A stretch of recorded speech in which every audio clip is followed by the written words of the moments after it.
An airstrike by the Nigerian army targeting bandits has left 7 children dead and 5 others wounded by mistake in the Maradi region of southern Niger, a local government confirmed Sunday. The governor said that the parents were attending a ceremony while the children were probably playing when the airstrike hit them. He believed the plane was targeting armed bandits in the border area but missed their target, hitting Nachade instead.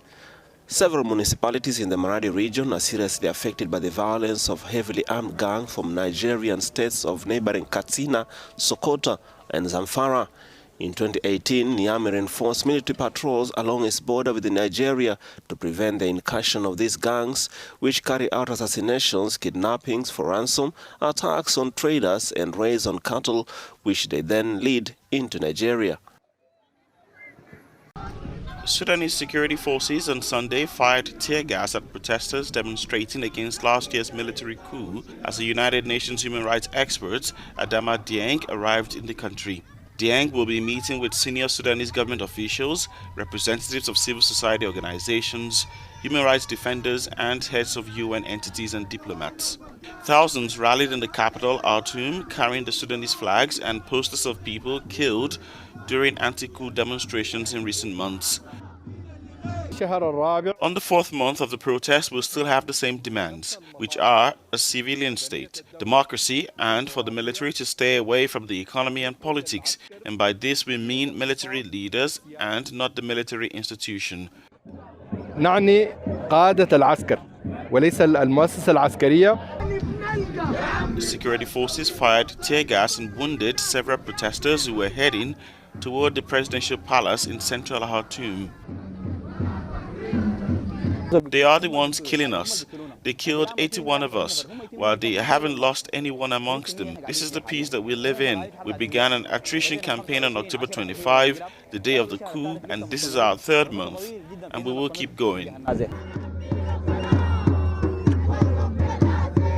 Regular protests have rocked Sudan since Army Chief Abdel Fattah al-Burhan led a military takeover in October, sparking international condemnation. Togo held its annual FIMO International Fashion Festival in Lomé last weekend. A number of fashion designers and lovers flocked to the event with different designs being showcased at the colorful evening. The occasion did not only provide an opportunity to discover the latest trends in Africa fashion, but also reflected on an issue that has become crucial today, that is the creation of an eco-responsible fashion. One specific collection caused a sensation and was designed by Marusia Rebecca and the Togolese stylist Desmo. And for a few years now, I've been committed to present 1 or 2 pieces in my collections that raise people's awareness on environmental protection. So with this dress, I've intended to change people's minds, because I know that afterwards it will provoke debates and we'll be able to debate around it to raise awareness. On global level, fashion is the second most polluting sector after oil industry. Producing in an eco-responsible way is therefore becoming a major concern. Jacques Logo, the promoter of FIMO, has made this his main theme for this year's festival in order to promote more ethical fashion.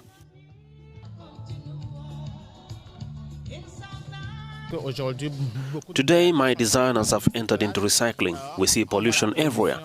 So we want to raise people's awareness. Today's fashion designers produce a lot of waste when they make their creation.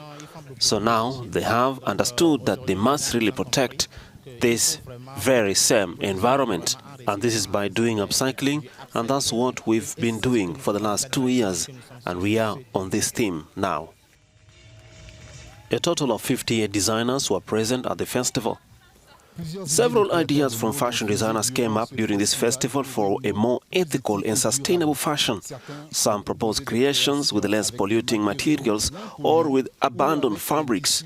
Others intend to give a second life to all clothes. What remains now is how the commitment made here in Lomé will be implemented. Lomé, Africa News.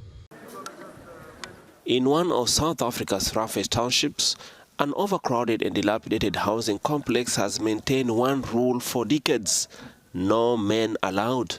Women who live here have to bear the tough conditions associated to these hostels, like lack of electricity, water and security. Some even struggle to even feed their children. Now we are visiting the households at their houses. So as you can see, this is one of the hostels, but this is a single-sex hostel. It's a female hostel, where these females, some of them are staying with their children, which they're staying as a household. Originally, these hostels were built by the white supremacist apartheid government to house black men on the edge of South Africa cities. Right now, they lay in dilapidated state, lacking basic amenities. It's serious, we are not working. We are staying in the place, how the place is look like. Because there is no electricity, there's no water. Yeah. We are not working. Each flat comprises a single room with a single mattress, but lots of inhabitants. The rent is cheap, about $6 a month, but it's rarely paid. Built in 1972, the hostel has survived decades of change, but the threat of violence remains terrifyingly real.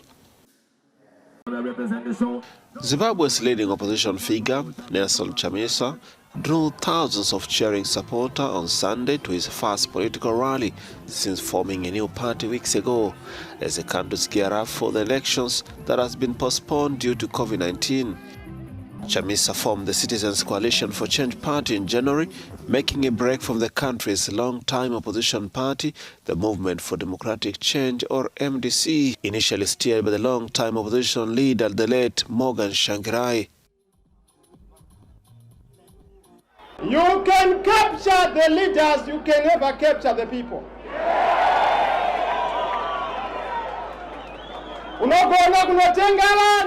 You can give them expensive gifts, but ordinary Zimbabweans are not willing to be dragged back until there is change in Zimbabwe. Many of his supporters wore the new party's yellow t-shirt and hats, abandoning the red color associated with the MDC. Chamisa further assured his new supporters of victory in the upcoming election. One declaration there with CCC is the next government in Zimbabwe. One declaration is that CCC is the next government in Zimbabwe. I am sure you agree with me. Zimbabwe, do you agree with me, right? The 44-year-old lawyer and pastor has lost disputed presidential election in 2018 to President Emmerson Mnangagwa, and the country's constitutional court threw out its challenge to the result.